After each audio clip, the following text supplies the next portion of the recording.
Hey there, everyone. That sexy nerd is back again, and we got a new movie. Oh boy. So I decided to punish myself again by watching another Disney remake, Lilo and Stitch. Yeah. I told you I was not going to be happy if I had to watch this movie, and a lot of you were suggesting it in the Snow White review, so hooray. I'm gonna already get ready to see all of the points made in the remake go right out the window. I hear again. I don't hear good things. I don't hear very good things. Even though I don't understand why everybody is enabling Disney to make more of these damn remakes. They're already trying to do it. So, God, did you hear there was an Aristocats one being made too? Oh God. But yeah, I'm really excited regardless to watch this movie, even though I might end up in a little bit of pain. But maybe it'll be good. Maybe it'll win me over. Who knows? Maybe I am wrong, and I don't think so, but I guess we'll see. So not much to say anymore. Let's just get into the episode. And remember, please smash that like button if you want to see more sexy and nerdy content, and subscribe if you think I deserve it. And remember, sign up for my Patreon for all my latest reactions to all my latest videos. And let's do this thing, y'all. It was not entirely unbelievable for them to have found my comment in the mail. It's just that it just wouldn't have been good for YouTube even back then. So with that being said, please smash that like button if you want to see more sexy and nerdy content, and subscribe if you think I deserve it. And remember, sign up for my Patreon for all my latest reactions to all my latest videos. And let's do this thing, y'all. Hello, I'm the Nostalgia. Remember it so you don't have to. And welcome to another episode of Review Revisit. I just saw this on the big screen. It's been on my mind, so why not? You just saw it again? What? Growing up, I was absolutely obsessed with Teenage Mutant Ninja Turtles. I was one of I'm those sure. kids that had every toy, saw every episode. If a product had a Ninja Turtle on it, it had to be mine. Yeah, see, this is where me and him differ. I know me and him, I've always said that me and him have this this link or whatever. Me and him, I watched the new Teenage Mutant Ninja Turtles. I never was obsessed with them. Everyone else was. I was obsessed with things like Pokemon and Barney and yeah, admittedly so. And whatever else was I could be obsessed with. Just Ninja Turtles wasn't it. I don't know why. Even Transformers, that wasn't even until I got a little older. I mean, I watched them a little bit when I was a kid, but I never even knew what they were. I just passed by and I was like, hey, that's cool. On to the next thing. ADHD does things to you. So, as you'd expect, I love the hell out of this movie. Next to maybe Batman, this was the VHS I watched the most growing up. I'm sure. No matter what, I will always love this film. I will admit, when I grew up, I had a difficult time figuring out if it was objectively good. I still loved it, nothing can take that away, but if somebody asked me if this was good for someone who never heard of Teenage Mutant Ninja Turtles, I don't think I could say yes. There's a lot of things that are very impressive, but there's a lot of things that are very awkward and don't make a whole lot of sense.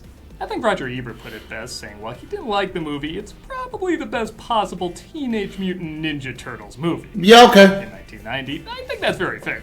Fair. So now, 35 years after it came out, I wanted to go back and, yes, relive the good old days of Turtlemania, but see once and for all if I consider this objectively good or a nostalgic guilty pleasure. So let's concentrate hard to see rats in a campfire. Yeah, that's a side thing in this. Let's take a look at the original Teenage Mutant Ninja Turtles. I mean, but again, that's usually what they are. Self-exposition is a lot easier when one of your leads is a reporter. Crimes without criminals, an invisible gang at work. Who we gonna call? Whoa. Unfortunately, the police. That's Judith Hogue as April O'Neil, and while originally I gave this version a hard time for not looking like the cartoon, I mean, if you grew up with this as your first love, would you? Yeah. It really does capture everything else about her perfectly. Okay. She's got the spunk, wit, heart, and most importantly, obsession with her job. I always said the big difference between her and Lois Lane is Lois did her job for the fame and to win awards. Nobel Prize. I supposing the biggest gun smuggling ring to hit this town in 10 years, and what makes the front page?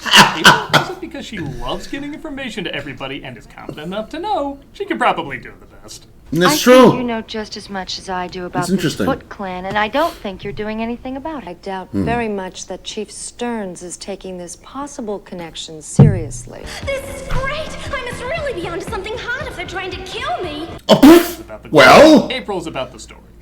I don't know. Lois still has said some things that are similar. I mean, I must really be onto something good if they're trying to kill me, but, you know, she can at least get away with stuff like that. April O'Neil doesn't have as much leeway. Like, you know, the turtles are not super fast. And she wears yellow. Yeah, for whatever reason, you can change everything about this character, but except she wears yellow at least once, she's April. Yeah. Get away from me! She stumbles across some robbers who try to mug her, but out go the lights, and she's suddenly saved. She finds the weapon of one of her rescuers left behind. Damn. Oh yeah, even though this was released in 1990, it's kind of an unofficial 1980s kids film. Oh yeah? Okay, it's not Return of Oz or Secret of Nim or anything, but it's shot more like Death Wish, that Saturday morning cartoon show, and doesn't mind teaching you at least one new vocabulary word. Damn! If they were allowed to chain smoke in this movie, they probably would. Awesome! Righteous! I know everybody praises the Turtle Cast. For real! Honestly, they deserve even more praise. Jim Henson apparently had reservations working on this because of how violent it was. Lord knows he had little of that in his history. Yeah, right? About my future. You don't have a future. Like, What the fuck? Because these still look amazing all these years later. Wow. They dirty them up. They look wet and sweaty. Compare these to the later Turtle movies, and you can see they did not phone this in. Imagining these actors trying to see through these masks and moving as naturally and quick as any teen would, while also choreographing fight sequences as precise as any martial arts fight that didn't have actors in pounds of foam and wires. Also sweating their balls off in those costumes. Let's not forget that. Seriously, give these people an award. As an adult, I see this as a really amazing achievement. Give me 3! Wow. You got it! The film only had 7 weeks to complete, and because every studio was too afraid to touch it, fearing it was too risky in terms of the effects, it ended up being an independent film. The highest grossing independent film at the time. Really? But because of this, while the turtles look great, they broke down a lot. Which is really eerie to see. Like, these moments I've watched a million times are suddenly disturbing as hell because it looks like they're having a stroke. Whenever this happened, they just shot scenes of Splinter, who was mostly a hand puppet. Plus, the scenes were a lot more gentler and slower, matching his father like Persona perfectly. I suggest we It's a good puppet. meditate now. Even the orgasms when he made his face. What was that? The Turtles are a touch different from how we knew them at the time. Donatello is certainly the brains, but he's not a super genius. Leonardo is still not that great a leader. In fact, he does very little leaderish things in this, but he Really? does offer a lot of heart and sensitivity. And I guess they thought Michelangelo and Raphael were a little too similar in the cartoon, as they were both the lighthearted jokesters, so they made Mikey more the fun guy and Raph more the angry brooder. This will carry over to a lot of future versions, as it does make sense, as he would be more the angsty muscle of the group, and it does feel like this lineup needs that. Where did they come up with this stuff? When the turtle in a trench coat says, well, that was far-fetched. We're also introduced to Casey Jones, played by Elias Koteas, who originally had a brief scene showing he's pissed off with violence in the world, so he adds more violence in the world. But in this version, they cut that out, so he's just a random grown man beating up misguided kids. Well, okay. Man 101. Your instructor's Casey Jones. Honestly, like a lot of the characters in this movie, though, the charm from the actors helps balance out a lot of moments that don't always add up. You know, I never even watched this movie, but this is always the Casey Jones that I always imagined. And I don't know how, but they would show clips of him, like, every once in a while. And I was like, yeah, that's Casey Jones. Like, the only other one I knew was the cartoon with the mask. I never knew what he looked like without the mask on. Or I never remembered. How about a 5-minute game misconduct for roughing, pal? Raph says he's too rough on the kids, and again, the big fight. God, I hate punkers. Especially bald ones with green makeup. Wear masks over ugly faces. I'll admit, even when I was a kid, I was thrown off that a giant turtle could fool everybody into thinking he's human by just wearing a trench coat and a hat. Superman. After visiting New York, this scene here... What the heck was that? Looked like sort of a big turtle. Trench coat. You're gonna look wild, you right? Is very authentic. You can literally see a giant turtle running around. The actor who voices that turtle, then they wouldn't think anything about it. It's surprisingly realistic. Yes. I have tried to channel your anger, Raphael, but more remains. The film does take time to address teenage anger, and actually, I'd argue that's probably the theme of the film. Splinter tries to understand and comfort a teen feeling angry and lost, but there's others out there back then, and certainly now, who try to exploit that anger and misguidedness for their own personal gain. Republicans! But anyway. He poisons your minds to obtain that which he desires. He cares nothing for you or the people you hurt. Hi, Sam Rockwell. As a little kid, I didn't fully follow, but as a teen, and especially as an adult, I see the value in it. Miss O'Neill, if you would stick to asking questions. April pushes the police chief to do a better job finding the thieves, who are apparently inspired by Japanese martial artists called the Foot Clan. O'Neill, get in here! Timely. Trust me, you'll get plenty of that in other versions. No. Wait, Ty? I thought time. A new record. The head of the Foot Clan, known as the Shredder, though, see, she's getting too close. Often seems that Silencer. Okay, but can you stop stabbing our TVs? This is why I need so many just to watch one show.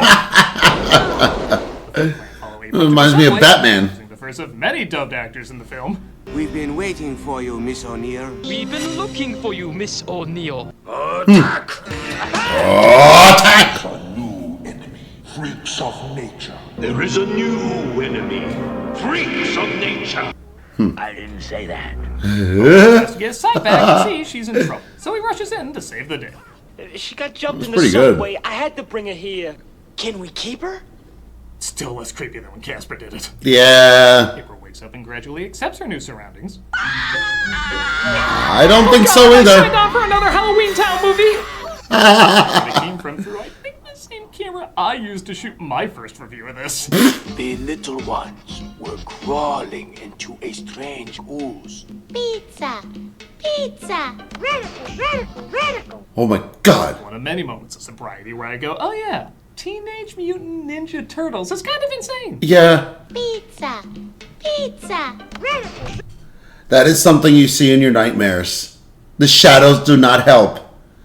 The shadows really do not help! April finds herself getting along with them, though, especially when she says she has frozen pizza in her apartment, which, of course, the turtles have an unhealthy addiction to. Adrian! Adrian! Hi, brother. You dirty rat. April's like, they literally live in shit. Just laugh at the bad impressions. They leave her apartment with very odd hallway decor, but it looks like a member of the Foot followed them this night, which that must have been a fun report. Hey, I think the Muppets from Jabba's palace are living below us, and they take Splinter. Muppets from Jabba's Palace. Is that the game? Night of April's, as the following morning her boss Charles tells her to lay off the story as his son Danny was arrested for stealing and the police chief is using him as a bargaining chip. My story, no way. I just had a rough night. Well, let somebody else help you. Charles. Yeah, What the- okay, one of the side effects of licking toads is you literally see toads. Yeah. Charles has difficulty being a single father. Single fathers being something you didn't usually see that much in kids' films back then. Hey. Danny runs away to his hideout, basically the 1980s version What of Pleasure the Island. fuck? Kids turn into donkeys in this. It would bizarrely kind of match. I'm sorry. I never thought I'd see a kid with a cigar in his mouth in live action. That is crazy. Man, why didn't I watch this movie? Which if kids turned into donkeys in this, it would bizarrely kind of match. Yeah, it would actually. What is the story behind that Ooze. sign, though? Did Wait. the kid come in like, I stole something, and they were like, what the hell are we going to do with this? Just throw it up next to the stop sign he brought in last week. Will be a mix between evil TGI Fridays and Pugsley's room. Wait for green light. What the The kids are introduced to the Shredder, who looks appropriately intimidating, though sometimes the boys can be a little too manipulated. Like I'm talking to someone who kidnapped my child. You are here because the outside world rejects you. If you want to see Billy again, send $1 million or 5 crates of Archie comics. This one in particular, if you haven't. To all to become full members of the Foot I never really got what his end game was either. Like the cartoon was silly, but his goal was clear. I want to conquer And this, corrupt kids, steal shit, produce more metal GVS masks. I never thought it. Also, remember those moments of sobriety I was talking about? Together we will punish these turtles. You are high. Where's the exit? Danny tells the Shredder he saw the turtles at April's place when he really should have brought up the frog girl living there. We'll kick the shit out of that before taking on the rest of them.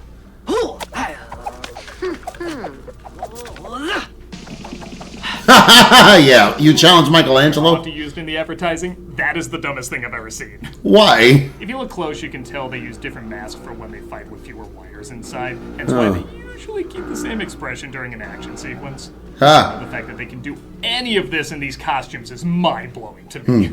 The sweat that fell out of those turtle heads must have been like dumping water out of a mop bucket. Thank you! You see, and now our brains are simpatico again. There you go, people. Proof on camera that me and Doug's brains are connected! California roll! California roll! Hitting this, but I legit love this line. These guys aren't lumberjacks! No joke! The only thing safe in the woods would be the trees! What a little bitch. Might as well, and they fall into April's antique store downstairs, which catches fire. Oh, that was a good joke. Speaking of which, Charles fires April for continuing to cover the story about the foot. Yeah, I think she already regrets that. Hey, didn't they use this place in the Grapes of Wrath? I haven't been up here in years. Good lord, a New York apartment, an antique shop, and a farmhouse she doesn't use? The economy in the 90s wasn't that good. Hell, even the sewers look like a pretty decent place to live. Oh, it's a mother's house. About 4 miles away. Wait, hey, you just saved yourself an 8-mile round tripper. You were fired. Casey delivers the news that April has been fired in not exactly the most sensitive way. Thank you. No, thank you! You're welcome! You're welcome! It's kind of like moonlighting, isn't it? Grapes of Wrath and moonlighting? They really knew what 1990 kids were into, huh? Yeah, I don't even know. I barely know Grapes of Wrath. From everything that's happened, I always kind of wondered if Avengers 2 borrowed from this. With that said, there are some moments that are unintentionally hilarious. Like, I never laughed at where they put unconscious Raphael until this viewing. Did they just toss him in there while they're unloading their luggage? Where are the beds in this place? What the? The turtle can be comfortable in a tub of water, but somehow I don't think the measurements check out. You know he fell asleep in a weird position. You're awake. Raph does end up getting better as he makes amends with Leo, who he had a fight with earlier. It's a Kodak moment. You see turtles have the same second mouth that Xenomorph has, and we get the classic couple hating each other until out of nowhere they like each other. I wouldn't ask for your help if you were the last thing on the face of this planet. And I do mean out of nowhere. Like, most rom-coms have the couple finding something to connect on, but here they literally go from fighting all the time to this random massage scene. But to its credit, it is pretty steamy.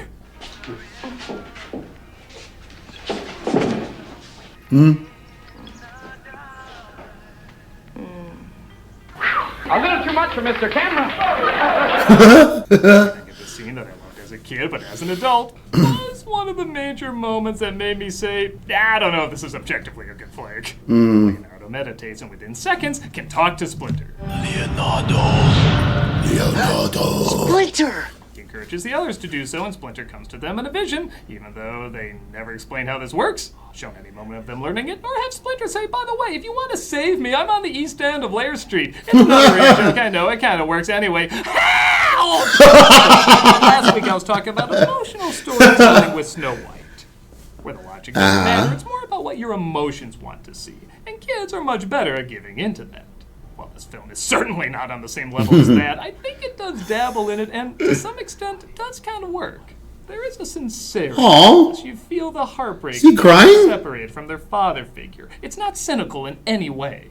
Even though it doesn't make a lick of sense, the emotion does hit. Gladly return with my final words. I love you all, my sons. If you want to teach your kids about mastering mind, body, and emotions, show them Avatar. Yes. An emotional moment told in an emotional way, and this gets the job done. To some extent, you could say the same about Shredder's vague plan, or the turtle's first words being pizza, or a few other scenes. It isn't just one isolated moment, so it kind of works. That's nice. What is it? It's time to go back. The turtles go back home, and they find that Danny has been hiding out there since they were out. It's kind of weird they didn't order any Foot Clan to stay there after they took Splinter. Casey doesn't like his new surroundings, though. You're a claustrophobic. You want a fist in the mouth? You've never even looked at another guy before. I love watching this movie with people who haven't seen it in years being like, oh, didn't get that when I was younger. I have some leftover pizza. Do you like penicillin on your pizza? Well, it is Domino's in 1990. Yeah. Back to Splinter, who... It is like Domino's still hasn't changed their menu. There is still garbage all out of the pizza. The pizza is literally made of the box. Danny goes back to Splinter, who he's been talking to, and he shares the story about where he came from. I lived in Japan, a pet of my master Yoshi, mimicking his movements from my cage. Oh. Even when I was a kid watching this on the big screen, I heard several adults laughing at this moment, saying, "Okay, what are we watching?" His only rival, Rokusaki. He talks about how a man named Rokusaki was jealous of his master for winning the heart of a woman. So after he moved to America, Saki followed them and killed them both. He sliced off his ear before leaving. Much like this footage is slicing out my eyes. Yeah, I know this was low budget, but my retinas are bleeding looking at this. He filmed it in Japan. Shredder finds out the turtles have returned, and he goes himself with the Foot Clan to take them down. The turtles fight them off as Casey follows Danny, who's had a change of heart, and tries to help him free Splinter. They end up getting caught, though. Oh. Come on, Casey. It's gonna cost you, Tinkerbell. I still don't know what that means, but it makes me laugh. Casey gets the drop on him, but 22-year-old Sam Rockwell isn't having any of this. We're a family. You call this here and that down there family? The film actually does do a pretty good job talking to youth at the time. Like, yeah, we'll totally be brainwashed by literal silver samurai, but once one of them loses a fight, this place is kind of lame now. It's true. The turtles fight their way to a curtain of New York where the Shredder jump cuts towards him, and he's too powerful to take on. Yeah. Oh, even this Splinter. 2, 3.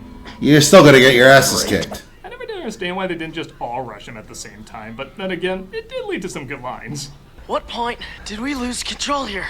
Maybe somebody ought to tell him that we're the good guys. Also, Shredder just waiting in the background, such a power move. Only thing I have on my schedule is killing you. I mapped out 3 hours for enjoying this. I'm in no rush. The really messed up thing is that Splinter's a really good freaking villain. I did a couple of episodes from CJ Champ explaining different versions of the best Splinters. Yeah, guys, it's crazy how insane this villain is, and honestly, I think it's better that they dropped this whole the rat would learn martial arts from a martial artist, because that's just fucking silly, man. The cartoon didn't even do that. They said that ooze turned him into a rat. Still makes more sense than this. Yeah. That was so cute, but so weird at the same time.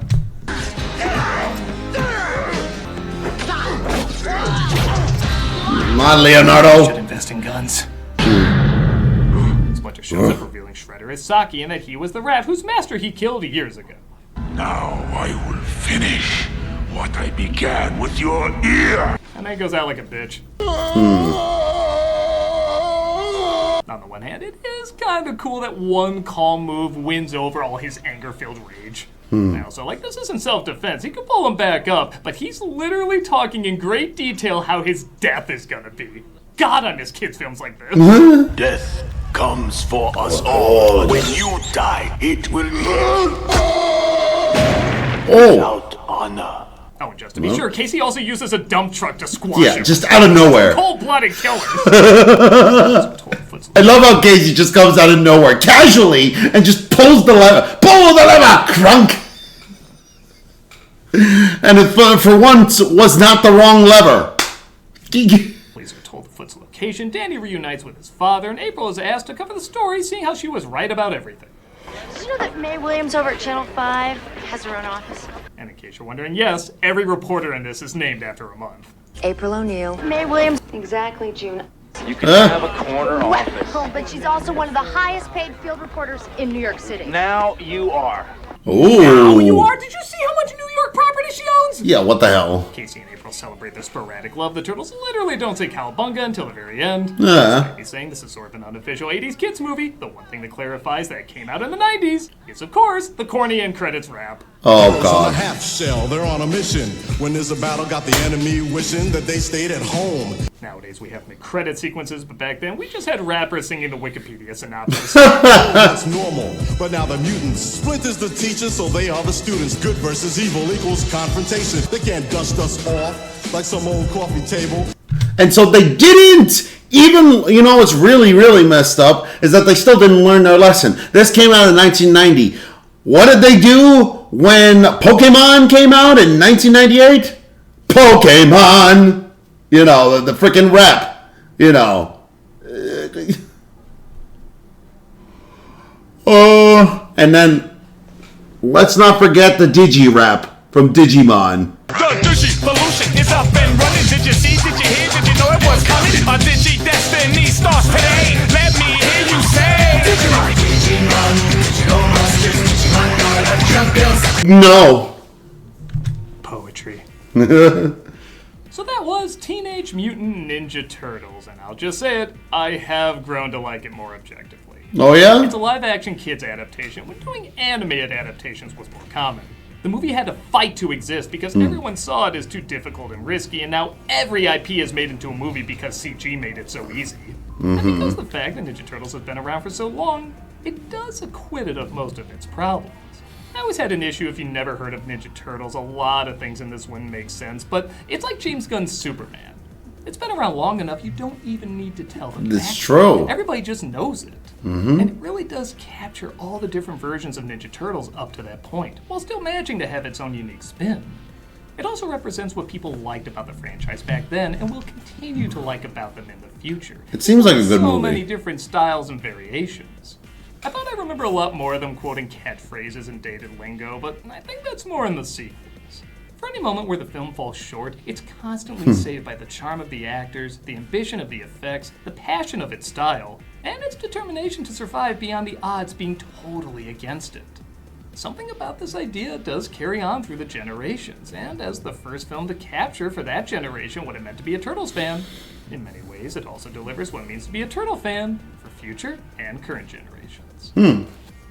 Pretty good. I'm a nostalgia critic guy, remember? So you don't have to. Get done though, so you know, because what's coming up next is the Lilo and Stitch remake, which I've already I can't wait for that. But yeah, this movie honestly was really it really surprised me. I had never seen it myself. I'd never been that big of a Teenage Mutant Ninja Turtle fan. I have not watched a single movie all the way except for TMNT. So yeah, I wish I was a bigger fan. I really do. But you know, what are you gonna do? Gotta convince me, I guess. I gotta convince myself to watch most of these things. And I mean, you know, some of it is good, especially from what I've seen in from C-Day to Champ. So yeah, if y'all want me to watch the movie, let me know in the comments. Maybe I'll see if I can get it up. So with that being said, please smash that like button if you want to see more sexy and nerdy content, and subscribe if you think I deserve it. And remember, sign up for my Patreon for all my latest reactions to all my latest videos. And I'll see y'all in the next episode.